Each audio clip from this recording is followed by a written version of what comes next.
I'm here to tell you a story about Minnesotans. A story about Renee Nicole Good, a mom who wrote poems and had sparkles coming out of her pores. She had whistles. They had guns. A story about Alex Pretty, an ICU nurse who cared for American veterans. Someone who wanted to make a difference in the world and spent his last moments protecting a woman targeted by ICE. A story about Liam Conejo Ramos and his father, Adrian Conejo Arias, a preschooler with a Spider-Man backpack and a blue bunny hat, and his father, who were only trying to get to school. A story about all the people nationwide who have died at the hands of ICE. The thousands in Minnesota and across the country who have been hiding in their homes for months, afraid of being taken by ICE. The hundreds of thousands separated from their families, trapped in detention centers, or deported and dreaming of a way back home. Heartbreaking stories meant to exhaust us into submission. But not you, Minnesota. This is a story about a revolution starting in Minnesota. When your neighbors are being attacked and your communities are being targeted, you don't give up. You don't look away. You don't back down. You showed up, protesting by the thousands, sub-freezing temperatures, delivering groceries to neighbors in hiding, driving friends to doctor's appointments and walking children to school. The heroism of ordinary people doing extraordinary acts of resilience who showed the world what courage looks like. I'm not cold. I'm not afraid. Minnesota taught us to be brave.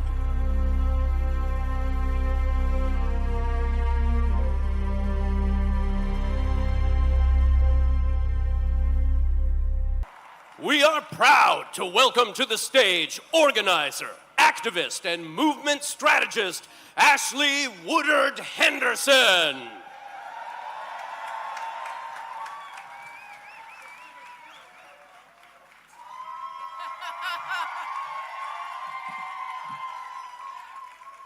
Why are we in this situation that brings us down? Can't you see we are losing patience with oppression now? The people will rise. The people will rise. The people will rise. Sing with me. The people will rise. The people will rise. The people will rise. It looks like you're mighty risen today. It looks like you're mighty risen today. My name is Ashley Woodard Henderson, and I'm going to be your friendly MC today for this No Kings 3 flagship rally. How you doing? Look at this historic moment that Minnesotans built. Not a moment that happened to Minnesotans, but the moment you built. You built this moment. We are standing miles from where federal agents took the lives of Renee Good and Alex Pretty. We're standing in the shadow of the Capitol where Melissa and Mark Hortman lay in state, murdered the morning of the very first No Kings, because a man with a hit list tried to stop what we're doing right now. We honor them today. And I need you to understand one more fundamental truth about where we're standing. This is not just a rally site, my friends. I know if you look around, you might think it to be. But this isn't just a rally site. This is a place where a wannabe king sent 3,000 federal agents to terrorize your neighbors. They didn't know Minnesota. They didn't know Minnesota. They didn't know the immigrant families and labor unions, faith leaders and soccer moms, retirees and young people would lock arms and say, not our neighbors. Not our city. Not our state. Not here. Y'all, you didn't just resist. You didn't just show up. You organized. You built phone trees and legal clinics. Y'all built sanctuary networks. You showed up in 10 below 0-degree weather. You came out when they had pepper spray and tear gas and bullets. You came back the next day and the day after that and the day after that, and guess what? The whole damn country told them to leave.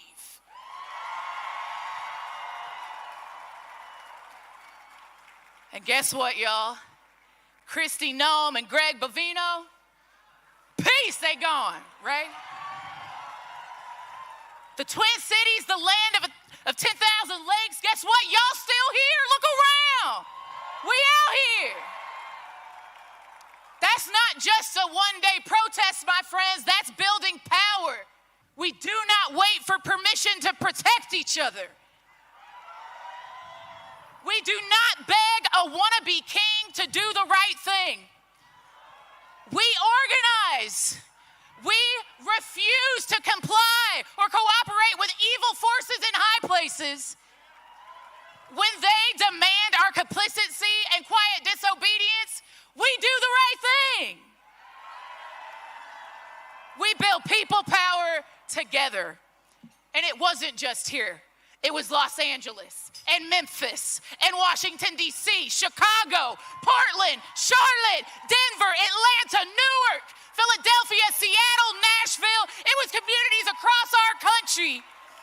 This administration will not win.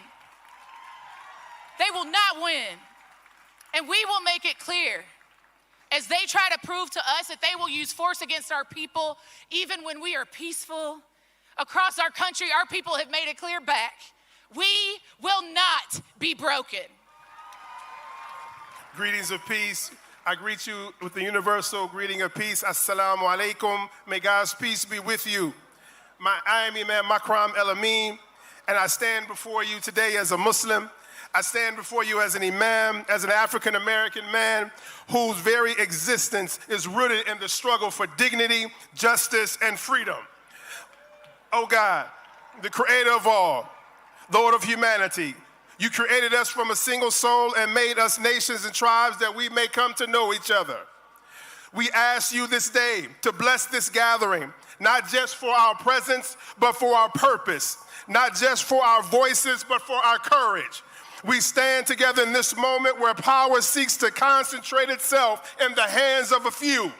Where fear is used to divide neighbor from neighbor, where the language of domination is dressed up as order.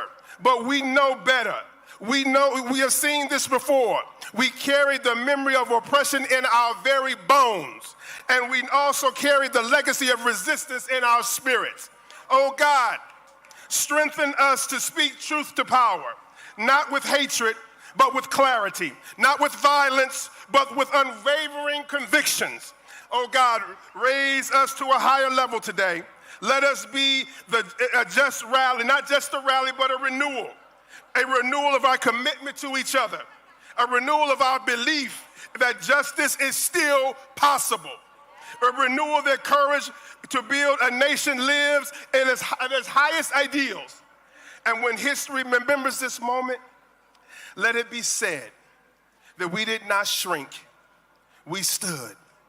We did not divide, we united. We did not despair, we believed. May God bless you all.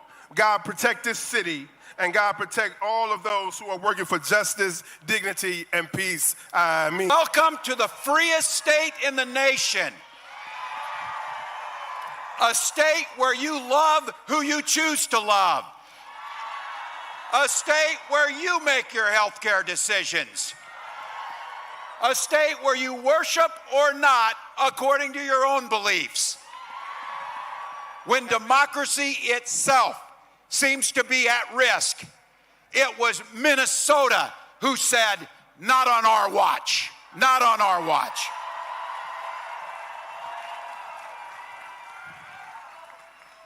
You are the heart and soul of what the nation saw that is good in this nation. But make no mistakes about it, they did damage. They killed Renee and Alex. They traumatized our neighbors.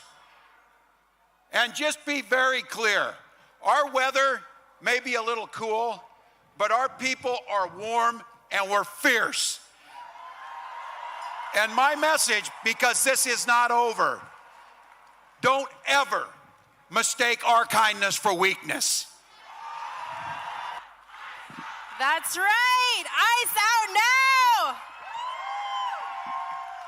Good afternoon, America. I am Carolina Ortiz, Associate Executive Director of COPAL and a leader with the Immigrant Defense Network. I am an immigrant, a former undocumented person, a DACA recipient, and I stand here because as a child, I learned what it means when your life can be decided by a piece of paper when your future feels uncertain. I carried fear, but I also carried something stronger, the belief that one day we would rise, and that day is today. So let me say this very clear. We are not the problem to solve. Immigrants are a blessing to this country. Say it with me. Immigrants are a blessing to this country. So today, I ask you, do not leave unchanged. Leave louder, leave braver, leave ready. Because power does not belong to presidents or billionaires, and it does not belong to anyone trying to rule through fear. Power belongs to the people. Power belongs to all of us. I want to begin by grounding us in truth. This land is home to the indigenous peoples, the original stewards whose presence, care, and sovereignty did not begin with history books and does not end here today. We must also acknowledge our African American sisters and brothers whose ancestors were forcibly brought here through slavery and who build, shape, and sustain this country through generations of struggle, resistance, and brilliance, and who are still waiting for justice and reparations. And then there's the rest of all of us. Many of us are here because of movement, whether by choice, by force, or by necessity. Whether our ancestors escaped monarchies, wars, persecutions, we crossed oceans and borders in search for a better life, liberty, and the pursuit of happiness. Naming this matters. It reminds us, while our stories are different, they are deeply connected through histories of displacement, resilience, and the struggle for dignity. They tried to underestimate the people across the state of Minnesota, but we showed them, hell no, we won't go. That we'll continue standing up for the rights of our immigrant brothers and sisters. That we're standing up for those who are being ignored, those who are being treated as if their lives are disposable and who are being treated as if their lives don't matter. But we have to remember that this struggle did not start with Donald Trump taking office again. It started with our indigenous brothers and sisters standing up for their land, for their people, their dignity, their traditions.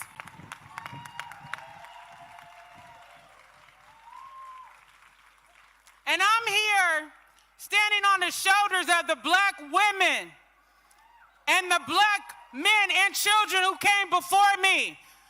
Harriet Tubman, Rosa Parks, Fannie Lou Hamer, Sojourner Truth, and so many others who stood up for freedom, justice, and equality. We cannot forget about the struggle of those women who organized in our communities, who taught us that we matter. And when they fought, we all win.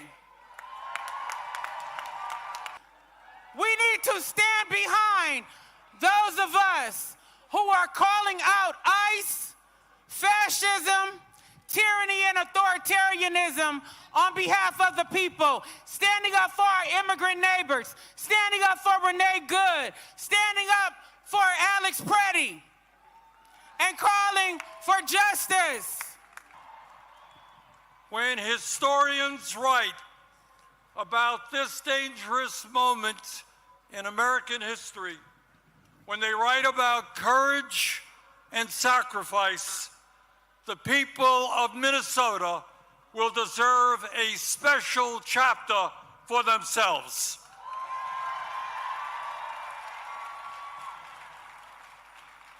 In the face of unprecedented occupation of this city by ICE, Trump's domestic army, this community stood up and with extraordinary solidarity fought back and won.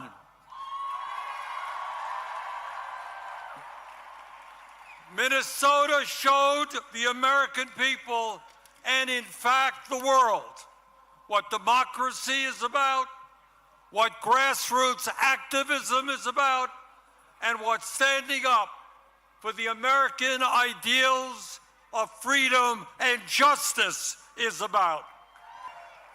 I came to this country as a refugee. To me, America was a beacon of hope, a place where freedom wasn't just a word, but it was a promise. I arrived here when I was 12 years old. I could have never imagined the day would come when we were staring down at this kind of creeping authoritarianism in the United States of America. But we are here because Donald Trump just has not chipped away at our democracy. He has taken a wrecking ball to the very foundation of what makes America great. He has tried to intimidate Minnesotans. He has tried to make us afraid. He has tried to divide us. But we stood strong. We have had each other's back, and we have never bent the knee. What we are seeing right now is bigger than what is happening here. Operation Metro Surge was just the tip of the iceberg. We are witnessing a full-scale assault on our rights, our institutions, and the rule of law. We have an administration that is openly and brazenly breaking the law and is acting like the Constitution is optional. And while they are doing that, they are shamefully and blatantly lying about every single thing they are doing. There were hundreds of millions of dollars in oil futures traded just minutes before a sudden reversal in U.S. policy towards Iran. This is not a coincidence, it is corruption. When people ask me how I know we will win, I have one word to say. When people ask me how I know love is stronger than hate, I say. When people ask me how nonviolence can win, I have one word to say. Thank you, Minnesota. We are carrying a lot right now. Grief, anger, the weight of what has been done to our communities, done to our children, to our babies, and the heaviness of the lives that have been taken. Renee Good should be alive. Alex Preddy should be alive. We say their names, we honor their memories, and we turn our grief into action. Because the work is not done and the crisis is not over. And some of us will never be whole again. But here's the deal, friends. We all know that famous quote from Senator Paul Wellstone, which is, and say it with me, we all do better when we all do better. It is the unofficial slogan of Minnesota. But my favorite quote from Paul Wellstone is sometimes you gotta pick a fight to win one. Because there are some fights that are worth picking. And for me, my purpose is clear. No matter what I do from here on out, I am fighting to avenge Minnesota. I am fighting to bring justice to our people. We're fighting for a future where one job is enough to afford the lives people want to live. We are fighting for where healthcare is a human right, not something that puts you into debt. Where everyone is treated with dignity, no matter who you are or where you come from or what you look like. Where the Constitution still matters, where we don't strip due process away from our immigrant neighbors. And we know that it takes all of us. I am grateful for the work of Senators Klobuchar and Smith for what they have done to push back, and for the work that every person here has done every single day to show the way. Every right we fought and won is under attack right now. And in Alabama, those people, when I told them I was from Minnesota, I proudly said, I'm from Minnesota. They all applauded. Not for me, but for you. Because in 2026, inspiration lives in Minnesota. If you want to stand up for justice, if you want to be inspired by the noblest and best ideals of all humanity, you got to come to Minnesota. But the fact is that you are an inspiration. You are where people come to get inspired. And I want to just thank all of our out-of-town guests who came. Bernie, you know what I'm saying? Joan Baez, Jane Fonda, all the, Tom Morello, all these amazing labor leaders who've come here. They come here because they know where inspiration lives in 2026, and it lives right here with you. Now, beloved, let me tell you, right now, we got a few more months until there's a national election, and Trump is scared to death. I'm not here to tell you who to vote for. Hell, you know who to vote for. Vote for the people who vote for your family. Vote for people who don't kill your neighbors. Vote for people who don't throw your neighbors in detention. Vote for people who don't raise taxes on you and drive up your prices. Vote for people who don't start foreign wars after they promise not to. You know what to do, but what you got to do is to do it. We've got to have the largest turnout the history this state has ever known. And we're the #1 turnout state in the country already. But we've got to convert this great energy into electoral success. The bottom line is there's a lot of ways to push back on a tyrant. Another way is to do street activism, protest, demonstration. Another one is art, but another one is voting. And please don't discount that one. That one will be important. We got, in part, we got into this mess because of an election, and we're going to help get ourselves out of it. Are we going to let them keep their crowns? Are we going to take back what belongs to us? Then say it with me, no thrones, no crowns, no kings, no thrones, no crowns, no kings.